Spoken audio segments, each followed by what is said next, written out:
Hello and welcome again to another episode of Left to It All.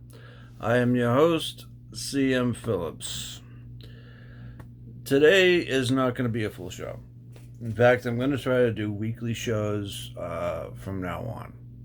The writing is in process, and it might be kind of a daunting task, but fuck it, I'm going to try it anyway. If it doesn't work, we'll do every 2 weeks, whatever. I don't particularly care about timetables and stuff like that. The world is in such chaos at the moment, and if you don't know that, then I'm here to tell you that.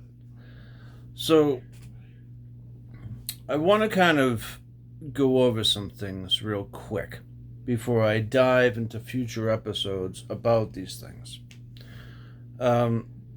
First of all, if anyone has been paying attention at all to how the world's been working or just functioning for the last, I don't know, ever. Uh, I'm not going to go that far back at the moment. We can in a future episode. But there's a lot to understand just right now. Okay, so I'm going to just kind of cover what's going on right now. You can believe me in what I have to say. You don't have to believe me. I'm not literally putting a gun to your head, so it's up to you. But I want to do what I always do, which is, in order to understand the present, you have to understand the past, right? So when we talk about Syria, the proxy war with Russia over Syria by the United States, we have to understand the context. With Ukraine, which I have went into extensive detail in a 4-part series about Ukraine, the proxy war with Russia with Ukraine. And eventually, which is probably not too far away, the proxy war with China over Taiwan. And trust me, it really has very little to do with Taiwan's ability to manufacture computer chips or whatever for your car. It's just that it might have something to do with it, but ultimately what it comes down to is an alliance. That alliance is called the BRICS system. It has many other different names as well. The BRICS Alliance, the BRICS System, the BRICS countries. BRICS standing for Brazil, pretty much under Lula. Russia, which is Russia. I as in India. C as in China. And then S as in South Africa. These are countries that have joined an economic alliance in order to break away from the global hegemony of the United States and the Western Empire.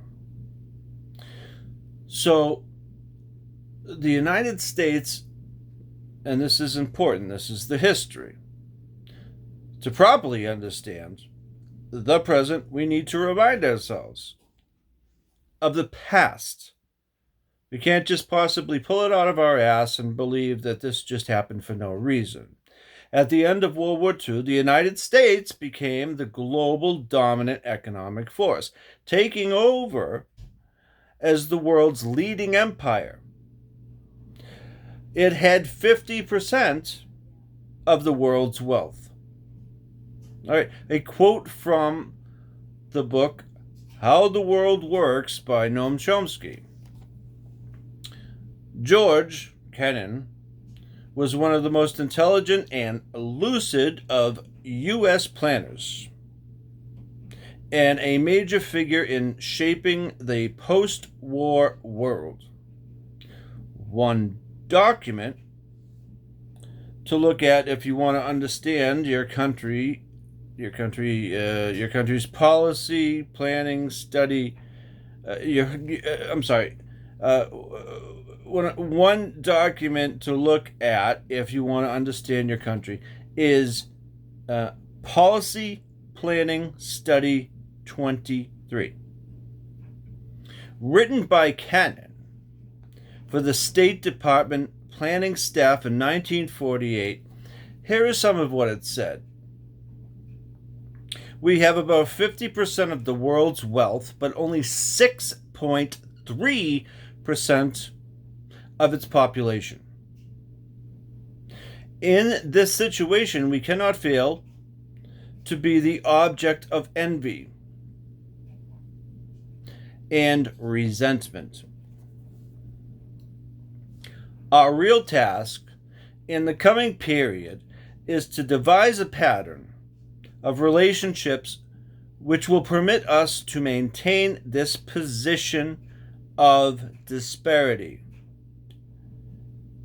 In other words, the U.S. empire owns half the world's wealth, and of the entire world's wealth, in other words, the U.S. empire owns half the wealth of the entire world, and we have to make sure to keep it that way. He continues, to do so, we will have to dispense with all sentimentality and daydreaming, and our attention will have to be concentrated everywhere on our national objectives. We should cease to talk about vague and unreal objectives, such as human rights, the raising of the living standards, and democratization. Okay? Let's go back a little bit. 1948.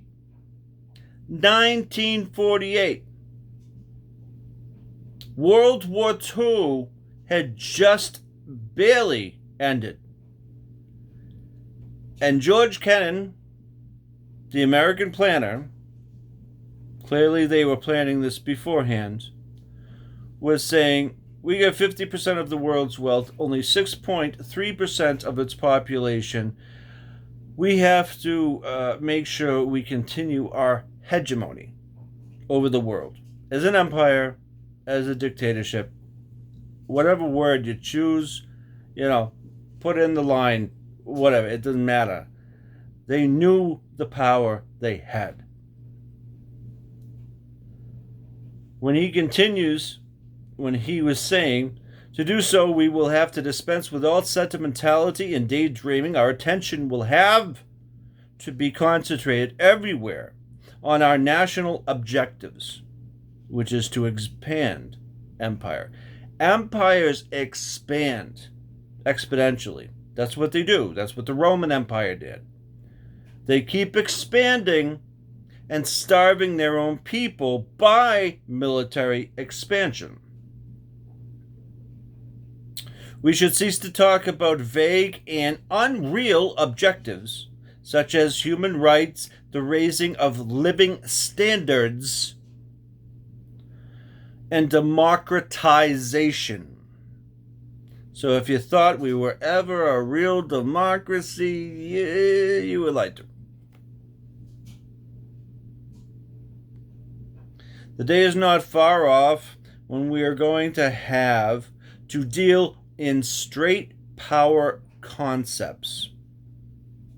The less we are hampered by idealistic slogans, like human rights, realistic quality living standards, stuff, medical treatment for our people. These things, those are idealistic slogans. We'll throw them around as politicians, but it ain't gonna happen. So the day is not far off. This is the quote again. The day is not far off when we are going to have to deal in straight power concepts. The less we are hampered by idealistic slogans, the better.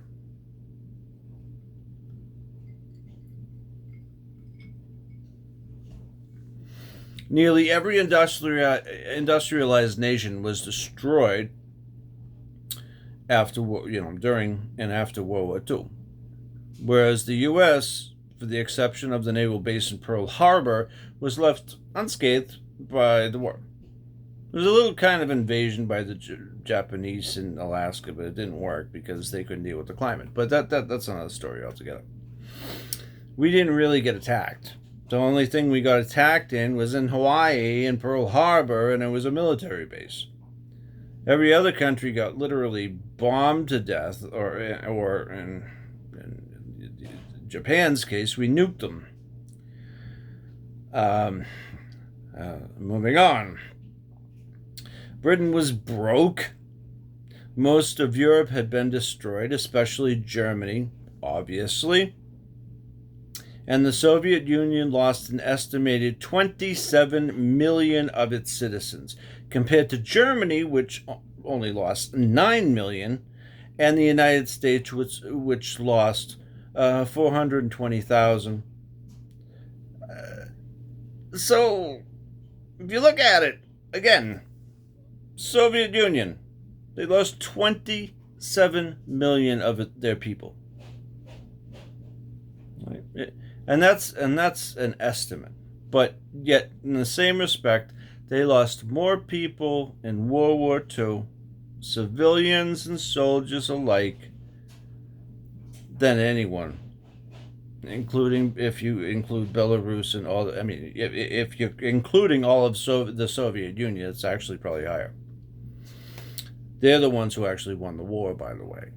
Not the United States, who came along at the end of the war, just like what we did in World War I. We didn't win the war. We just came along when we saw how the winds were flowing. How everything was shaping up to be. We came in at the last goddamn moment to save the day. Going back again, let's repeat these numbers. Soviet Union lost an estimated 27 million. 27 million. Compared to Germany, which lost 9 million. An estimated 9 million. The United States, which lost 420,000. That's not even a million.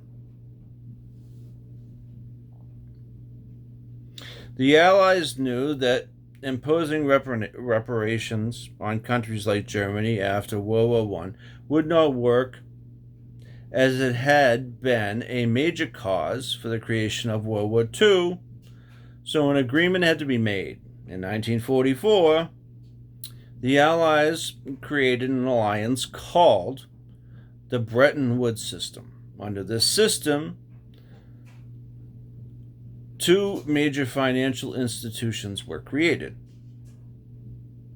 The International Monetary Fund, or IMF, and what would eventually become, after it was called the International Bank for Reconstruction and Development, what would eventually become the World Bank. Soviet delegates attended but declined, stating that these institutions were branches of Wall Street in the United States. And to be quite honest with you, I believe that's true. It's absolutely true. We were continuing, we became the empire after the British and all the other empires. We became the dominant global empire. So in 1948, then President Truman signed the Economic Recovery Act, better known as the Marshall Plan, to provide economic assistance to restore the economic infrastructure in Europe. Why did they do that? Because after World War I, the countries, the Allies at that time, wanted reparations, which was destroying a lot of countries, but specifically Germany. And to us, a pretty large degree Italy as well. But what happened back then in the after World War II in the 1930s, reparations were demanded by the Allies on the participants of the aggression of the capitalist war of World War I, based on colonialism and empire. I get fruit flies that are driving me nuts, so if I swat in the air like that, it's not because I'm having a seizure. So the Allies knew they couldn't impose reparations again, especially after you had a political storm. You had reparations that these countries like Germany couldn't repay, and you also had the global economic collapse of capitalism, known as I'm going to say the First Great Depression. I don't like to make predictions here, but I think history is going to show and prove this one out, that was the First Great Depression. Because unless we do something now, unless we're going to learn from our past mistakes and hold not only corporations and banks and the government officials that are bought off by the banks and the corporations and the wealthy, unless we are going to learn from the past mistakes of history, we're like declining so fast into fascism, and we are declining rapidly into a global, not inflation, but we are in a global recession.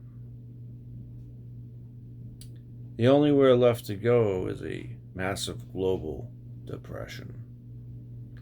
The exact thing that sparked the outrage of the people, where the people went from either two sides of the spectrum.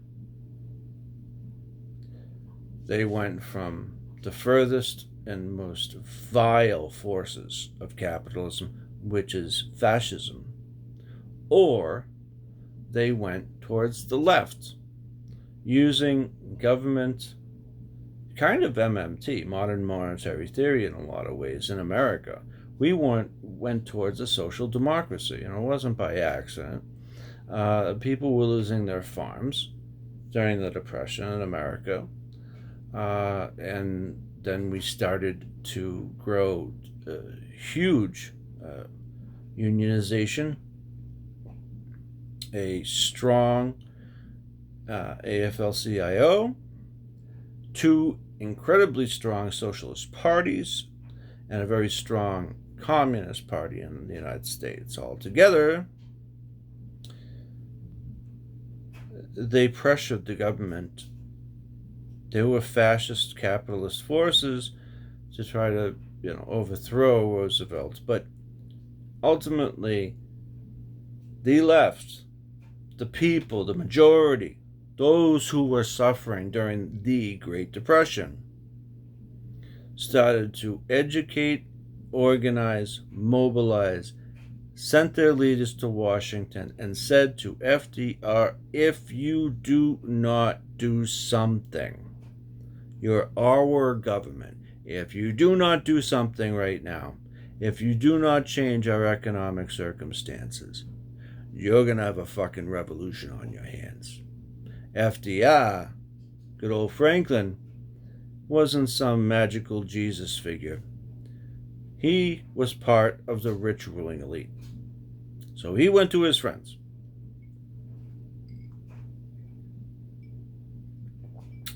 which were the capitalists, the robber barons at the time, and said, listen, you either give up a little of your money now to make sure that people can survive, we'll create a safety net system where people can survive, have, retirement, social. There was yeah, it wasn't just one plan, it was a bunch of different systems. Uh, but it changed the United States. It changed it from just being a purely capital based country, which was starting to head to fascism. But the majority of the working class said, nope, we're done with this. We're losing our farms. The banks are taking everything. We don't got anything left. And we certainly have nothing left to lose. So they started to understand again, after it was basically pushed out of their minds after World War One. They started to understand their tradition again. Now, these were battle-hardened people after World War One, and they got the concepts of Marxism, of socialism, of communism, of anarchism. They started to understand how this capitalist system worked, only for the rich at the expense of the poor. It's, it's like Robin Hood upside down. It is, and neoliberalism as well, but, I'm not going to get into that right now. The point of this capitalist system is to steal from the poor to give to the rich. And people were starting to realize, how fair is that? They know the books. They've read the novels. They know Dickens. A Christmas Carol, Scrooge, all that shit. They got the idea, which was the rich was stealing from the poor. And they said, no more. What good is a government if it's not going to stand up for the poor? To take a small amount from the rich in order to make sure everyone has something, food, housing. It didn't give them a utopia. It gave them enough to survive. It gave people that were too old and disabled to even work anymore a safety net. That's what the left does. What does the right do? The right just throws everyone under the bus. And if you think I'm picking on Republicans and Democrats, no, I'm not. I'm picking on both of the parties because both are corporately bought off and both work for the rich and the international and unaccountable corporations. Same with the banks. It's all there are conspiracy theories, but then there's real conspiracies. And those conspiracies, those legitimate conspiracies, are that the rich ruling class own your governments, your banks, all your institutions. You don't have a democracy. You're not free if you are in debt. So in the 1930s, before World War II happened, it was just branching out into Europe. Europe was going towards fascism. The United States went towards social democracy. The parallels are interesting because now the West, the Europeans are going back towards fascism, but not the United States is joining them. We're the empire, we're the global empire, and we're going towards fascism. The BRICS system, as I had mentioned earlier, is breaking off from the global dominance of the US dollar. The Bretton Woods system changed things after World War II, made the United States the wealthiest nation in the history of the world. We got to set up the IMF and the World Bank, and we got to loan other countries in US dollars the money that they needed to, as US corporations would say, and in the book Confessions of an Economic Hitman. I forgot the name of the author at the moment. I'm sorry. I have the book somewhere behind me, but I'm trying to do the video. Which was they would go to specifically, third world countries, which weren't poor. If third world countries were poor, then we wouldn't have American corporations going down there to promise them to industrialize them and create a brand new, beautiful system.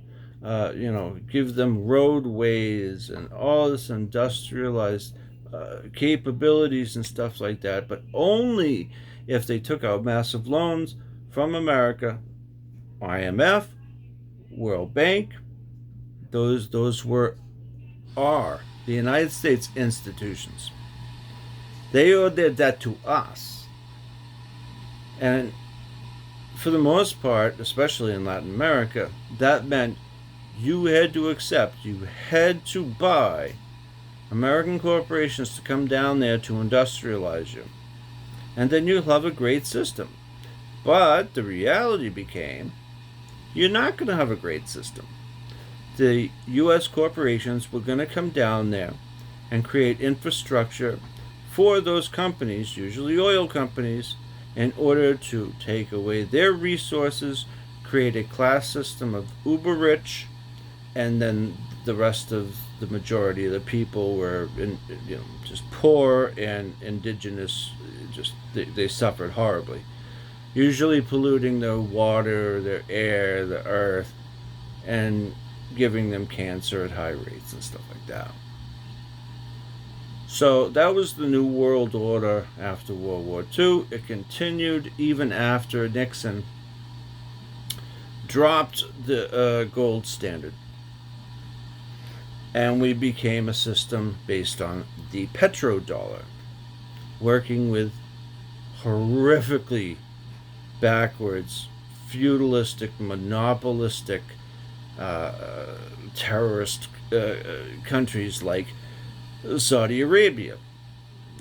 If you know anything about Saudi Arabia, they still behead people, crucify people, and the majority of the hijackers in 9/11 were Saudi nationals. Let's not forget that. Let's repeat it.